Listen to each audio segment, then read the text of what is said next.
Hey everyone, ready to dive deep. Today we're taking a look at Ethiopia's economy. Sounds interesting.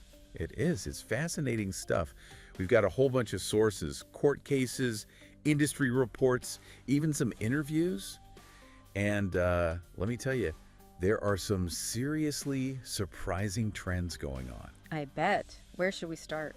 Well, this story really caught my eye. Have you heard about Sunpay? Sunpay.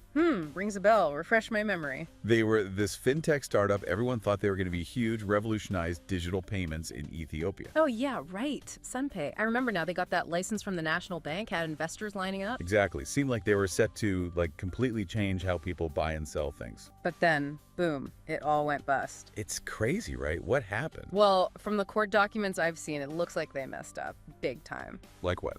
Basic stuff, the things you need to actually, operate. Seriously? Yeah, like setting up the right tech infrastructure, training their staff properly, things like that. So it wasn't just like bad luck or the market turning against them. Nope, seems like they weren't following the rules.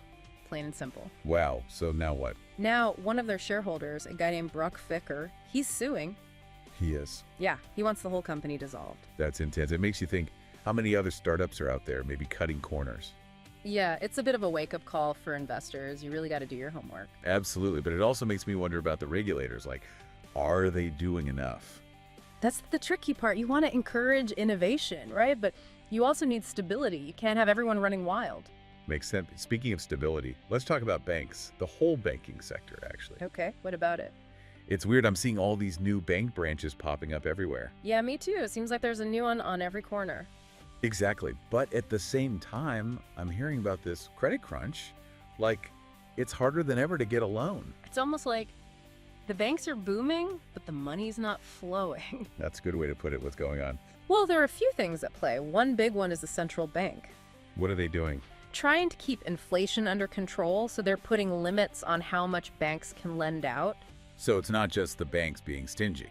Right. It's a bigger economic picture. Okay, that makes sense. Anything else? Well, think about it. If prices are going up, what happens to your savings? They don't buy as much, I guess. Exactly. So people are hesitant to put their money in the bank if it's going to lose value. So the banks have less to lend out in the first place. It's this whole cycle. Inflation makes people nervous. They save less. Banks can lend less. The economy slows down. It's all connected. It really is. It shows how complex these systems are. Even something that seems good, like more banks, might not be the whole story. It's a good reminder to look deeper, which makes me think about that situation with the Addis Abeba Chamber of Commerce. Oh, yeah, what a mess, all that infighting. It seems like a local thing, but you've said before that chambers of commerce can have a big impact nationwide.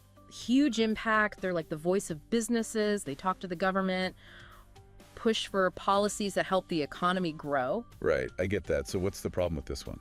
They're fighting over leadership, and one of the big arguments is about membership. Membership. Yeah, some people want to make it mandatory for all businesses in Addis. Like you have to join the chamber. Exactly. They say it would give them more power, more resources to really make a difference. I can see that. Strength in numbers, right. Right, but the other side says, hold on, that goes against the whole idea of a chamber of commerce. How so?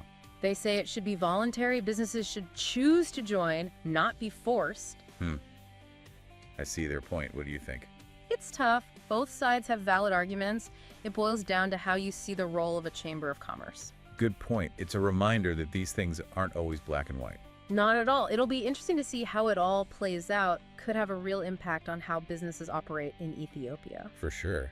But, in the middle of all this uncertainty, there's this one bright spot. Hijra Bank.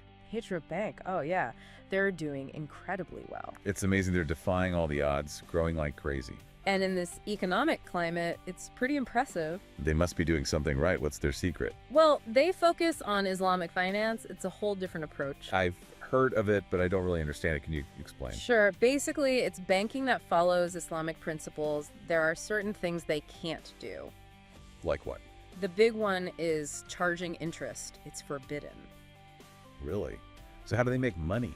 They do things like profit sharing. So instead of loaning you money with interest, they become a partner in your venture. They share the risk and the reward. That's interesting. So it's more collaborative. Oh, exactly. And they're also very particular about what they invest in.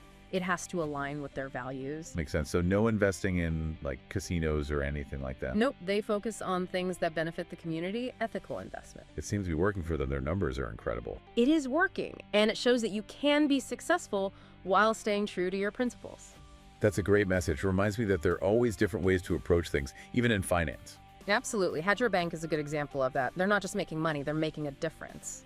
I like that, but unfortunately, not all the news is good. We have to talk about this illegal trade situation. Oh yeah, that's a big problem. It's hurting the whole country. Seriously. Seriously, they estimate that it's like a shadow economy, almost 18% of Ethiopia's entire GDP. 18%. That's insane. How is that even possible? It's a lot of factors: weak borders, corruption, and let's be honest, poverty plays a role too. People are just trying to survive. Exactly, and when you're struggling, it's hard to say no to a quick buck, even if it means bending the rules. So what's being smuggled? Everything, you name it: coffee, tobacco, even medicine. Medicine. That's scary. It is. Counterfeit drugs are a huge problem. People could be taking who knows what. That's a major health risk. Absolutely, and it highlights the wider impact of this illegal trade. It's not just about lost revenue for the government. It's affecting people's lives, their health, their businesses. It's a complex problem, no easy solutions, but we have to start addressing it. Absolutely. It's a reminder that everything is connected, from the smallest business to the entire national economy. Well said. We can't ignore these issues. They all play a part in shaping Ethiopia's future. So we've got fintech startups struggling, banks booming but credit crunching, chambers of commerce in turmoil, illegal trade running rampant, and then you've got Hijra Bank showing a different way forward. It's a lot to digest, but that's what we're here for, right? To dive deep and try to understand this complex world. Exactly, and there's still so much more to explore. We've only just scratched the surface. We have, but let's take a break for now. Got to give our brains a rest. Good idea. We'll be back soon to continue this deep dive. Stay tuned. It's fascinating, isn't it? How these seemingly separate issues all tie together. Yeah, like that story about Daniel Magersa, the Gitcher we were talking about. Exactly. It's not just about the decline in the meat market for him. Right, it's the hides. They're practically worthless now. You got it. And that one detail, it speaks volumes about the whole leather industry in Ethiopia. It's like one problem leads to another, a chain reaction. Exactly. Poor quality hides lead to lower grade leather, which means less profit for the tanneries, and then you have factories closing. And jobs lost. Right. And then connect that back to the illegal trade we discussed. Oh yeah, it's like a double whammy for someone like Daniel. Yeah. Less demand, and then cheaper competition from smuggled goods. It's a perfect illustration of how these things are all interconnected. It's tough to create a fair system when illegal trade is so rampant. Makes you wonder about those statistics, how much money Ethiopia is losing because of smuggling. It's estimated to be around 18% of their GDP, which is a huge amount. 18%, that's billions of birr that could be going towards so many important things. You're absolutely right. Things like healthcare, education, infrastructure, it's a significant loss. It's like there's this whole other economy operating in the shadows. You could say that, and it's not just limited to one or two sectors. It's affecting almost everything. I remember we talked about coffee, tobacco, even pharmaceuticals. And livestock, too. It's a widespread issue, incredibly challenging to control. What makes it so difficult to stop?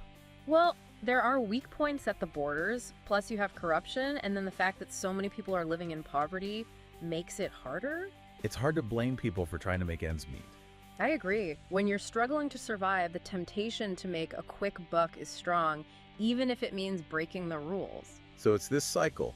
Poverty fuels the illegal trade, which then undermines the legitimate economy, which keeps people in poverty. It's a vicious cycle, and the demand for cheaper goods, even if they're smuggled, doesn't help. People might not even realize where the stuff they're buying is coming from.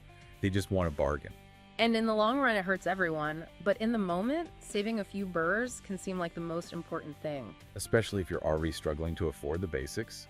Right. And then there's the health risk. Remember we talked about those counterfeit pharmaceuticals? Oh yeah, that's terrifying. People could be putting their lives at risk without even knowing it. It's a scary thought, and it underscores the importance of supporting businesses that operate legally and ethically. And pushing for stricter enforcement against smugglers. Absolutely. We need to address all sides of this problem. It makes you appreciate those stories of success, like Hijra Bank. Oh, definitely. Yeah. It's inspiring to see them thriving, especially in this economic climate. I'm still so intrigued by their approach to banking, those Islamic finance principles. It's a unique model, and it seems to be working really well for them. Can you remind me again, how do they manage to make money without charging interest? So instead of traditional loans with interest, they do profit-sharing arrangements. So if I wanted to, say, buy a house, they'd become a part owner. Exactly. They share in both the risk and the reward, so it's a partnership. I see. And they're very careful about what they invest in, right? Yeah. It has to be ethical. That's right. Their investments have to align with their values, so no funding anything considered harmful. Like gambling or alcohol, that kind of thing. Exactly. It's a values-driven approach, and it seems to resonate with a lot of people. It's a really interesting model. It makes you wonder if it could be applied to other industries too. That's a great question, and it speaks to this growing demand for businesses to be more socially responsible. People want to support businesses that do good in the world, not just make money. Right. They want to feel like their money is being used for a positive purpose. It makes sense. So we've covered a lot. The struggles of one butcher trying to make a living, the massive problem of illegal trade, and then this inspiring story of a bank doing things differently and succeeding. It shows how diverse and complex Ethiopia's economy really is, full of contradictions and possibilities. Exactly. It makes you wonder what the future holds for this country, what direction things will go in. It's a fascinating question, and I think understanding how all these different pieces fit together is key to answering it. Yeah, it really makes you think, where does Ethiopia go from here? With all these different forces at play. It's a great question, a big one, and I think to even start answering it, you have to look at how everything's connected. That's what we've been talking about, right? It's not just separate problems, they all influence each other. Exactly. And it's not just about the big picture, it's the little things too, those everyday choices that add up. What's a good example? Oh, the plastic bag ban, right? Yeah, perfect example. It seems simple, but it touches so many parts of the economy. On the one hand, less plastic is good, right? Yeah. For the environment, for everyone. You're right. It's good for the planet, less pollution, cleaner streets, all of that. But on the other hand, you've got people whose jobs depend on making those bags. Right, and what about the cost of switching to something else?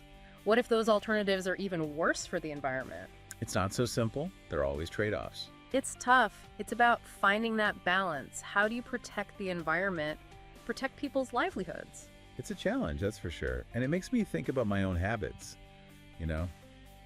Do I use too much plastic? It's a good question to ask ourselves. What are our choices doing? What impact are we having?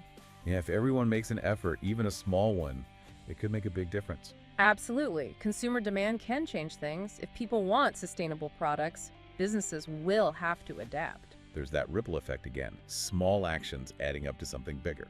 And it's not just plastic, it's everything. Where does our food come from? What clothes do we buy? How are they made? It's about being aware, being conscious of what we're supporting with our money. Well said. It's about aligning our spending with our values. And that brings us back to that idea, everything's connected. We're all part of this system. We are. Every choice we make matters, even if it seems small. Whether it's shopping at a local market or supporting policies that help the environment, it all contributes to the bigger picture. And that's what makes this whole deep dive so fascinating, Ethiopia's economy is this tapestry with all these threads. Successes, struggles, challenges, it's all woven together. It's a beautiful image, and it reminds us that there's no one answer, no easy solution. It's about constant dialogue, about being willing to change, to adapt. It's about staying curious, and that's a great note to end on. It is. We've covered a lot today. It's been a journey, that's for sure. It has, and I hope everyone listening learned something new, something to think about. Me too. And as you go about your day, just remember, you have the power to make a difference, even in small ways. Keep exploring, keep asking questions, and until next time, stay curious.